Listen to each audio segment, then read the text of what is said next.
সারা দেশ একটা volatile situation বিরাজ করছে। এটা এর ভেতরে আরও ঘি ঢালবে কি না বলা মুশকিল। এত বড় একটা ঘটনা ঘটল, বিটিভিতে কি দুজন দারোয়ান দিয়ে এটার সিকিউরিটি মেনটেন করা হয়? কাজী রওনক হোসেন, রওনক ভাই আপনার কাছে যেতে চাই। আমরা যেটি শিরোনাম রেখেছি, আপনি জানেন যে 14 দলের একটি বৈঠকে আজ সিদ্ধান্ত হয়েছে জামাত শিবিরের রাজনীতি নিষিদ্ধ করার ক্ষেত্রে তারা একমত হয়েছেন। সরকারকে অনুরোধ জানিয়েছে, সরকার সেটি বাস্তবায়ন করবেন, যেটি জানিয়েছেন আওয়ামী লীগের সাধারণ সম্পাদক ওবায়দুল কাদের। আপনার কি মনে হয় যে এই সিদ্ধান্তটি বাংলাদেশের রাজনীতিতে নতুন কোনো ধারা তৈরি করবে কিনা? আসলে আমি জানি না যে এই ধরনের সিদ্ধান্ত এত বছর পরে কেন নিল। এটা তো অনেকবারই শুনেছি এই ধরনের সিদ্ধান্ত নেবে কিন্তু নেয় না।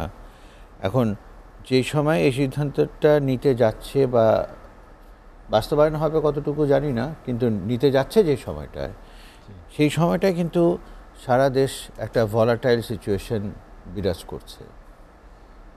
এটা এর ভেতরে আরও ঘি ঢালবে কি না বলা মুশকিল।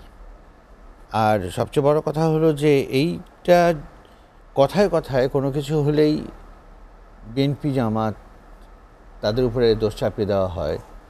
সব ক্ষেত্রেই তারা ইনভলভ কিনা, সব ক্ষেত্রেই তারা সম্পৃক্ত কিনা সেটাও কিন্তু অনেক সময় ইগনোর করা হয়। এটা যদি নেয় তাহলে আমি মনে করব যে একটা বিরাট পরিবর্তন আসবে। এই সিদ্ধান্তটা যদি বাস্তবায়ন করা হয় তো বিরাট পরিবর্তন আসবে, তো সেই সাথে আর একটা সমস্যাও সৃষ্টি হবে। এই যে 53 বছরে বা জামাত তো আরও অনেক আগের, জামাত শিবির পরে জামাত আরও আগের পলিটিক্যাল পার্টি, তাদের যেই শাখা প্রশাখা যে বিস্তৃতি ঘটেছে, এখন এটাকে নিষিদ্ধ করে দিলে পরে যদি চোরাগুপ্তা অ্যাক্টিভিটি চলতে থাকে, তখন সেটাও কিন্তু দেশের জন্য খুব একটা সুখকর কিছু হবে না।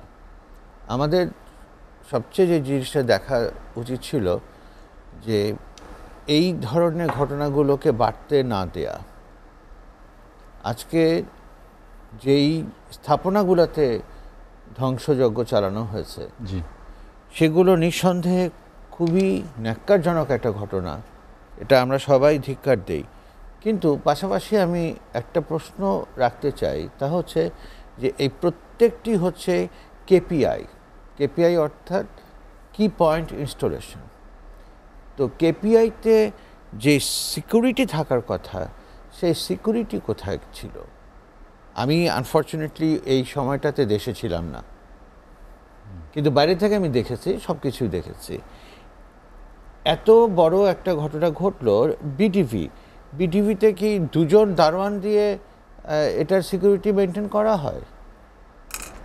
আর এটা এমন না যে কেউ দৌড়ে যে বা মোটরসাইকেলে চড়ে যে একটা বোমা ছুঁড়ে মেরেছে আর পুরো বিটিভিতে আগুন লেগেছে, তা না। অনেক সময় ধরে এজিটেশন হয়েছে, তারপরে তারা ভিতরে ঢুকেছে। এবং আরেকটা ব্যাপার আমি আপনাকে বলতে চাই, পরে যখন আমি ডিটেলস দেখলাম, এমন সমস্ত জায়গায় আগুন দেওয়া হয়েছে যেটা বিটিভির ভেতরের লোক না হলে জানার কথা না। কাজে সব কিছুর ভিতরে একটা কেমন ধোঁয়াশে ব্যাপার আছে। এখন এইটা দিয়ে চট করে যে দেশে শান্তি ফিরে আসবে, রাজনীতির পরিবর্তন হয়ে যাবে, আমি আসলে মনে করি না যে এটা। আপনি কোটা আন্দোলনকে ঘিরে যে সহিংসতার কথা বললেন, সহিংস পরিস্থিতি তৈরি হলো, তারই প্রেক্ষিতে কি মনে হলো যে ফাইনালি 14 দল এ ধরনের একটি সিদ্ধান্ত? হ্যাঁ, 14 দলের সিদ্ধান্ত নিল, কিন্তু এটাও তো আমি যে কথাটা বললাম যে এখানে তাদের ইনভলভমেন্ট কতটুকু ছিল সেটা দেখতে হবে। এবং এটা করতে যে তারা আবার 10 পা পিছিয়ে গেলে তো হবে না। একটা যে কোনো জিনিস স্ট্রিক্টলি ধরতে হবে, ধরে সেটাকে শেষ করতে হবে। যেমন আমি ওখানে বসে, দেশের বাইরে বসে যেটা দেখেছি, সেটা ছিল যে কোটা আন্দোলনটা অনেকটাই আমি বলবো যে মিসহ্যান্ডেল হয়েছে। এখানে বাইরের দুষ্কৃতিকারীরা অনুপ্রবেশ করার সুযোগ পেয়েছে শুধুমাত্র সঠিক সিদ্ধান্ত নিতে, সঠিক পদক্ষেপ নিতে বিলম্ব করায়। তারপরে আরেকটা কথা খেয়াল রাখবেন যে চেয়ারে যখন কোনো গুরুত্বপূর্ণ আসনে আপনি বসবেন, সেটা সর্বোচ্চ আসন হোক কিংবা যেটাই হোক, সেখান থেকে কিন্তু আপনি যে কোনো ধরনের খামখেয়ালিপূর্ণ কথা বলতে পারেন না, যেটা হয়েছে এবার। তো এই জিনিসগুলোকে যদি আমরা খেয়াল করতে না পারি, এই জিনিসগুলোকে যদি আমরা চেক করতে না পারি, তাহলে তো হবে না।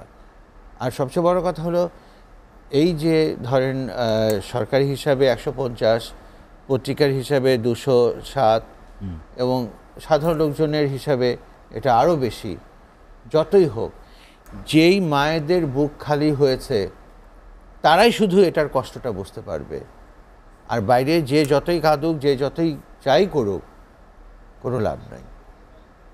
জীবনকে সহজ এবং স্মার্ট করতে আপনিও নিয়ে আসেন ভিশন রাইস কুকার, রান্নায় আধুনিকতা।